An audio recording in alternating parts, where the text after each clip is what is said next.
হ'ব ডাক্তৰ, আনজন ইঞ্জিনিয়াৰ। দিনমজুৰি কৰা শ্ৰমিকৰ সন্তানৰ সাফল্য ভাগ্য নহয়, কঠোৰ পৰিশ্ৰম।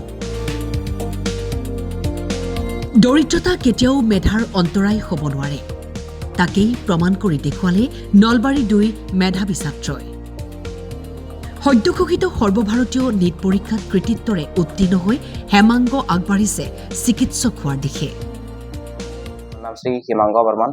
মোৰ মা দেউতাই যথেষ্ট কষ্ট কৰিছিল। মোৰ দেউতাৰ নাম শ্ৰী কালিন্দ বৰ্মন আৰু মাৰ নাম শ্ৰী প্ৰতিভা বৰ্মন। মই সৰু থাকোতে গোবিন্দপুৰ LP স্কুলত পঢ়িছিলোঁ। তাৰ পৰা গোবিন্দপুৰ মিলন মধ্য ইংৰাজী বিদ্যালয়ত পঢ়িলোঁ। তাৰ পৰা নৱম আৰু দশম শ্ৰেণীটো শংকৰদেৱ শিশু নিকেতন নামকাৰ ভৈৰাত পঢ়াৰ পিছত যেতিয়া মেট্ৰিক পৰীক্ষা দিলোঁ, তাত ৰিজাল্ট ভাল হোৱাৰ কাৰণে বাইহাটা চাৰিআলি থকা Ramanujan academy senior secondary school মোৰ যোনটো গোটেই ফি আছিল 2 বছৰৰ, সেই ফিজটো ফ্ৰী কৰি দিছিল। সেইকাৰণে মোৰ যথেষ্ট সহায় হৈছিল। যেতিয়া ক্লাছ চলি থাকে তেতিয়া মই 8-10 ঘণ্টা পঢ়িছিলোঁ আৰু যেতিয়া ক্লাছ নাথাকে তেতিয়া 12 ঘণ্টা এভাৰেজ 12 বুলি ক'ব পাৰি, 12 ঘণ্টা পঢ়িছিলোঁ। কাউন্সেলিং হ'ব আৰু কেইদিনৰ ভিতৰতে। তাৰ পৰা মেডিকেল কলেজ এখনত চিট ল'ম, তাৰ পৰা ভালকৈ পঢ়িম। তাৰপিছত হয়তো হাৰ্ট বা এই দুটাৰ মন আছে, হাৰ্ট আৰু নাৰ্ভাৰ এই দুটাৰ বিষয়ত MD লৈ পেলাই ভালকৈ পাছ কৰিম। তাৰপিছত মানৱ সেৱা কৰাৰ ইচ্ছা আছে। হয়, মই ৰাস্তা ঘাট উন্নয়ন কৰিব বিচাৰোঁ, নাইবা দুখীয়া যিসকল ছাত্ৰ ছাত্ৰী আছে তেওঁলোকক যোনটো শিক্ষাৰ ক্ষেত্ৰত যদি যিহেতু বাধা আহিব পাৰে, সেই বাধাটো আঁতৰাব বিচাৰোঁ আৰু উৎসাহটো দিব বিচাৰোঁ। দুখীয়াসকলৰ কাৰণে ফ্ৰীতে ট্ৰিটমেণ্ট কৰিব ট্ৰাই কৰিম। এই ক্ষেত্ৰত মোৰ যিহেতু মোৰ গাঁওবাসীয়ে সৰুৰে পৰা যথেষ্ট উৎসাহ দি আছে বা মা দেউতা যথেষ্ট কঠোৰ পৰিশ্ৰম কৰি আছে, মা দেউতা গাঁওবাসী নাইবা ভগৱানৰতো আশীৰ্বাদ আছে। পিতৃ কালিন্দ বৰ্মন এগৰাকী দিন হাজিৰা কৰা শ্ৰমিক আৰু মাতৃ প্ৰতিভা বৰ্মন গৃহিণী। দিনটো হাজিৰা কৰি কোনোমতে সংসাৰ চলোৱা পিতৃয়ে সন্তানৰ পঢ়া শুনাৰ ক্ষেত্ৰত কেতিয়াও অভাৱক হেঙাৰ হ'বলৈ দিয়া নাছিল। পিতৃ মাতৃৰ সেই ত্যাগ আৰু কষ্টক সাৰোগত কৰিয়ে হিমাংগই নীট পৰীক্ষাত 573 নম্বৰ লাভ কৰি নিজৰ লক্ষ্যত উপনীত হ'বলৈ সক্ষম হৈছে। হিমাংগৰ জ্যেষ্ঠ ভাতৃ বৰ্তমান গুৱাহাটীৰ জালুকবাৰীস্থিত অভিযান্ত্ৰিক মহাবিদ্যালয়ৰ 4ৰ্থ বৰ্গৰ ছাত্ৰ। মোৰ নাম শ্ৰী দীপজ্যোতি বৰ্মন। মই হিমাংগ বৰ্মনৰ ককাই কয়। ময়ো ইয়াৰ দৰে প্ৰথমতে গোবিন্দপুৰ LP স্কুলত পঢ়িছিলোঁ 5লৈকে। তাৰ পৰা ME স্কুলত পঢ়িলোঁ গোবিন্দপুৰ ME স্কুলত 8লৈকে। তাৰপিছত বনবাসখাতা DJI স্কুলৰ পৰা উত্তীৰ্ণ কৰি মই DSRত এডমিশ্যন ল'লোঁ নলবাৰীত থকা। তাৰপিছত তাত 12ত যেতিয়া পঢ়ি আছিলোঁ তেতিয়া এটা কোচিং ইনষ্টিটিউট আহিল। সিহঁতে ফ্ৰীতে পঢ়ায়, ONGC Super 30 বুলি কয়। আৰু এইটো বহুতে নাজানে আৰু মই সোধাও নাছিল, সেইকাৰণে মই ক'ব চান্স পোৱা নাছিলোঁ। সেইকাৰণে আজিয়ে ক'লো যে কিছুমান যদি দুখীয়া ঘৰৰ ষ্টুডেণ্ট আছে, ONGC Super 30 এটা এক্সাম হয়, সেইটোত কি কৰে, যিবিলাক ইঞ্জিনিয়াৰিং আৰু ডক্টৰৰ কোচিং কৰিম বুলি ভাবি থাকে ফ্ৰীতে, সিহঁতৰ কাৰণে এটা পৰীক্ষা হয় আৰু যিবিলাকে চিলেক্ট হয় সিহঁতক ফ্ৰীতে পঢ়ায়, সকলোবিলাক ফ্ৰী হয়। আৰু মই তাত চিলেক্ট হ'লো।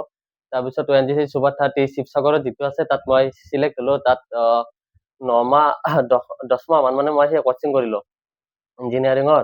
তাৰপিছত কোচিং কৰাৰ পিছত এতিয়া মই আছাম ইঞ্জিনিয়াৰিং কলেজত ইলেক্ট্ৰিকেল ইঞ্জিনিয়াৰিং ডিপাৰ্টমেণ্টত পঢ়ি আছোঁ। এইবাৰ মোৰ 3rd ইয়াৰ হয় আৰু 1 বছৰ আছে। ইয়াৰ কাৰণেতো যথেষ্ট সুখী, কাৰণ একেখন ঘৰতে এটা ডক্টৰ এটা ইঞ্জিনিয়াৰ এইটো বেলেগকৈ বহুত সুখী অনুভৱ কৰিব পাৰি। আৰু মই যেতিয়া তাতে ইঞ্জিনিয়াৰিং কলেজত আছিলোঁ, এজনে কৈছিলে যে তোমালোকৰ এটা ঘৰতে এটা ডক্টৰ এটা ইঞ্জিনিয়াৰ, ভালেই। আৰু আগতে আমাক মা দেউতাই কৈ থাকে। আৰু সেইটোৱে আৰু এতিয়া আমি আমাৰ ফেমিলিটো এটা এক্সাম্পল হ'ব গাঁৱৰ কাৰণে, বা এখন সমাজৰ বেলেগে যাতে আমাৰ যিটো উঠি অহা প্ৰজন্ম আছে সিহঁতে এটা উৎসাহ হ'ব যে একেখন ঘৰতে ইমান দুখীয়া ঘৰৰ পৰা উঠি আহি এতিয়া এজন ডক্টৰ হৈছে, এজন ইঞ্জিনিয়াৰ হৈছে।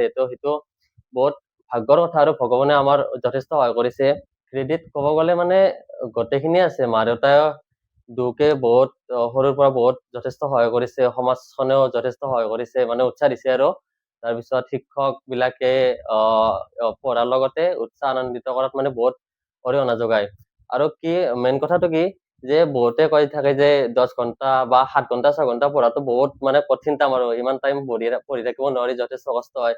কিন্তু তাৰ আঁৰত আমাৰ মা দেউতাৰ বহুত হাত আছে। ক'ব গ'লে আমাৰ দেউতাই পঢ়াত যিবিলাক বস্তু লাগে, কলম বহি, সেইবিলাকত কোনো অভাৱ দিয়া নাছিল।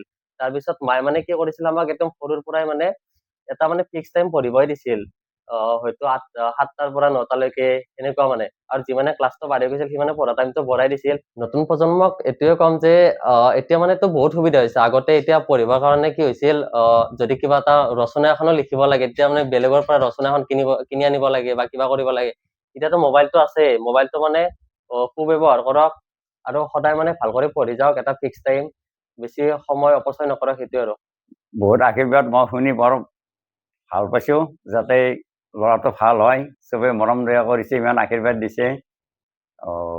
মই বৰ কষ্ট কৰিছোঁ, অলপ খেতি বাতি লেঠা আছে, তাতে গুৱাহাটীতো সদায় কাম কৰি সেই পইচা দি বাবুটো কিবা কষ্ট হ'ব বুলি কলম বহীৰ পৰাই হেৰি কৰিছোঁ, আনি দি চলাইছোঁ আৰু যথেষ্ট কষ্ট কৰিছোঁ। শুনি হ'ল বিৰাট আনন্দ সুখী হৈছোঁ।